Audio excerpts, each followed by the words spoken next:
देखो तीसरा number question में कह रहा है एक रेखाखंड एबी और एडी पर बीसी दो बराबर लंब रेखाखंड है, दर्शाइए कि सीडी रेखाखंड एबी को समद्विभाजित करता है। ठीक है, तो देखो इसको हम लोग कैसे बनाएंगे। सबसे पहले इसका फिगर हम लोग बना लेते हैं।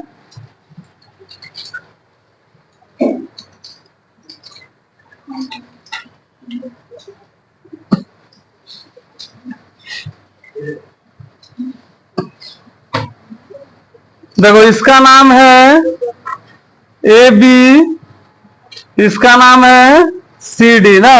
नहीं बैठाओ सुन उसको,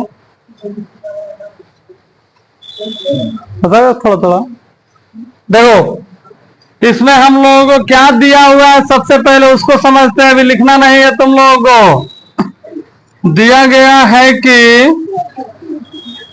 ए बी पर, ए बी कहां पे है ये ना है, हाँ ए बी पर बीसी दो बराबर, ए बी पर एडी और बीसी, ए बी पर जो है एडी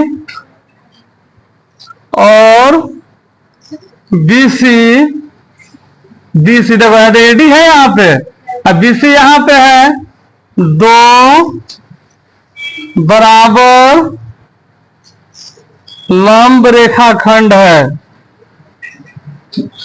ना। हम लोगों को इसमें दर्शाना है कि CD जो है AB को समद्विभाजित करता है, यानी कि CD AB को समद्विभाजित, बनने दो, समद्विभाजित करता है ना। यानी कि इसमें हम लोगों को ये बताना है इसमें CD कहां पे है, यही ना CD। CD जो है AB को दो भाग में बांटता है कि नहीं ना। अगर CD AB को दो भाग में बांटेगा तो जितना का AO होगा उतना का BO होगा, यानी कि हम लोग का आंसर लाना है AO बराबर BO ना। तो देखो इसको कैसे बनाएंगे, अभी लगेंगे पीटने, सारा दिमाग होश में आ जाएगा। अरे तो लोग बात समझ में आता नहीं है, एगो क्वेश्चन कहेंगे तो समझ में आएगा नहीं। देखो यहाँ पे क्या बोला है कि ए बी पर है, ए बी है ये ना है, एडी और बीसी, एडी कहां पे है यहाँ पे, और बीसी कहां पे है यहाँ पे, ये दोनों बराबर लंब है, यानी कि जितना बड़ा ये है उतना ही बड़ा ये है ना। इसमें हम लोग को दर्शाना है कि सीडी जो है, सीडी कहां पे है, ये सीडी, सीडी एबी को, सीडी एबी को समद्विभाजित करता है। इसमें और कुछ तो नहीं ना बोला है, दो भागों में बांटता है।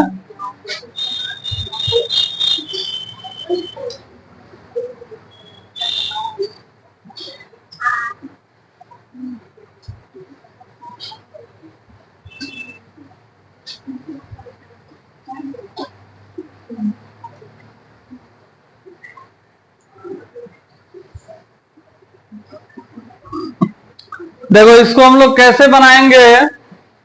सबसे पहले हम लोग को एओ बीओ बताना है, तो देखेंगे एओ कहां पे, एओ यहीं पे ना है भले बीओ, और एओ है तो यहाँ पे। तो पहले हम लोग ये दोनं त्रिभुज को सर्वांशम सिद्ध करेंगे ना। सबसे पहले हम लोग लिखेंगे त्रिभुज एओडी में, जब यहाँ पे हल करेंगे हम लोग तो लिखेंगे त्रिभुज एओडी तथा त्रिभुज, देखो हाँ एओडी हो गया, फिर बीओसी में, त्रिभुज बीओसी में ना। सबसे पहले तो हम लोगों को मालूम है कि एडी जो है किसके बराबर है, एडी बीसी के बराबर है। रीजन क्या लिखेंगे, दिया गया है। अच्छा इसके बाद में है ये 90 डिग्री का एक कोण दिया हुआ है दोनों में ना। इसमें एंगल ए है 90 और इसमें एंगल बी है 90 डिग्री। तो तुम लोगों को हम आरएचएस भी पढ़ाए थे ना, आरएचएस भी पढ़ाए थे। अच्छा, आरएचएस अगर नहीं पढ़ाए थे तो इसमें आरएचएस हम लोग नहीं लगा पाएंगे। क्यों नहीं लगा पाएंगे? कि हई रेखा के बारे में कुछ नहीं बोला है। अगर ये इसमें बोल दिया रहता कि सीडी जो है ओ से दो भागों में बढ़ता है, तब ना लिखते हैं हम सीओ बराबर डीओ, क्योंकि 90 का सामने वाला रहता, तब ना आरएचएस लिखते हैं हम लोग। तब तो हम आरएचएस को ही लेकर बनाने चले। अब आरएचएस तो आएगा नहीं, तो एगो कोण इसमें 90, एगो कोण इसमें 90, एगो और कोण इसमें बराबर दिख रहा है। एक और कोण बराबर दिख रहा है, देखो ये वाला शीर्ष अभिमुख कोण बताए थे कि कहीं पे भी दो रेखा कटे, किसी भी तरह कटे, उसके आमने सामने का कोण क्या होता है? बराबर होता है ना। तो ये कोण जो होगा इस कोण के बराबर, तो है लिख दिए, तो फिर से काटेंगे थोड़े, लिखा गया तो लिखा गया। तो हम लोग इसको लिखेंगे एओ डी, पूरा बड़का नाम है। तो ए अकेले था तो ए लिख दिया है ना, बड़का लिखना रहता है तो डी ए ओ लिखते हैं या ओ ए डी लिखते हैं। तो इसका छोटा नाम भी चलेगा, लेकिन यहाँ पे खाली ओ हम लोग इस तरह छोटा लिखेंगे तो पते नहीं चलेगा कि नीचे वाला ओ कि ऊपर वाला ओ ना, क्योंकि वो दोनों में ना है। तो निचवा वाला ओ लिखना होगा तो ए ओ डी या डी ओ ए। तो ए ओ डी बराबर होगा बीओ सी के, बीओ सी के। ये कैसे बराबर लिखेंगे हम लोग? शीर्षाभिमुख कोण। अब देखो दो गो कोण हम लोगों को मिल गया थी, तो एंगल एंगल पे आ गया कि नहीं आ गया? अब भाई लिखा गया है तो इससे कोई मतलब नहीं है, दो गो एंगल हम बराबर दिखा दिए। तो हम लोग लिखेंगे एंगल एंगल सर्वांग समता। हाँ, तो यहाँ पे दो गो दिखाए है ना, तो यहाँ पे दो गो मर्जी तो दो गो लिखो, तीन गो मन करे तीन गो लिखो। एंगल एंगल सर्वांग समता की कसौटी से त्रिभुज एओ डी जो होगा सर्वांगसम होगा त्रिभुज बीओसी ना। अब जब इतना लिख दिए तो देखो एगो चीज तुम लोग और बताए थे। अब यहाँ पे हम लोगों से भुजा ने पूछा है बराबर, त्रिभुज को सर्वांगसम करने के थोड़ा बोला है। तो भुजा भी बराबर हम लोगों से सर्वांगसम में से ही आता है, ठीक है। कैसे? शुरू के दो गो इस शुरू के दो गो के बराबर होगा, ठीक है, बताए थे ना। यानी कि तो हम लोग लिखेंगे यहाँ पे एओ बराबर होगा बीओ के और डीओ बराबर होगा सीओ के, या ओडी भी तो बोल सकते हैं ना। ओडी बराबर हो जाएगा ओसी के और शुरू लास्ट इस तरह चिन्ह तुम लोग भी खींचेगा सब ना, नहीं तुम लोग समझाने के लिए हम बताए हैं। और फिर यहाँ पे एडी जो हो जाएगा किसके बराबर? बीसी के बराबर है। इसका रीजन लिखेंगे हम लोग by CPCT, corresponding part of congruent triangle ना। यानी कि सर्वांगसम त्रिभुज की बाकी के जो भुजा होते हैं अपने आप सब बराबर। तो हम लोग किसको दिखाना था बराबर? एओ के ही ना बीओ के बराबर दिखाना था ना। मोबाइल साइलेंट करके रखो तुम लोग।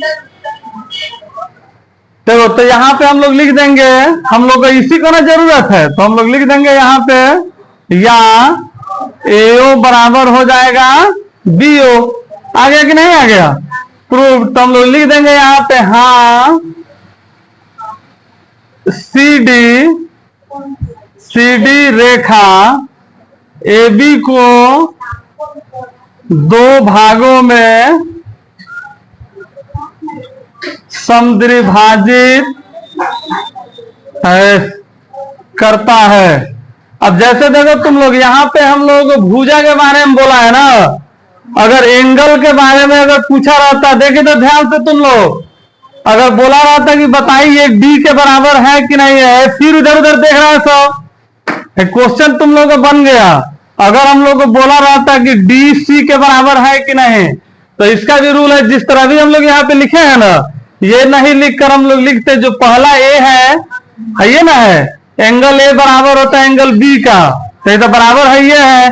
एंगल ओ बराबर होगा एंगल ओ का और डी बराबर होगा सी का, सभी बारी बारी से एक दूसरे के बराबर। चलो लिखो सबको।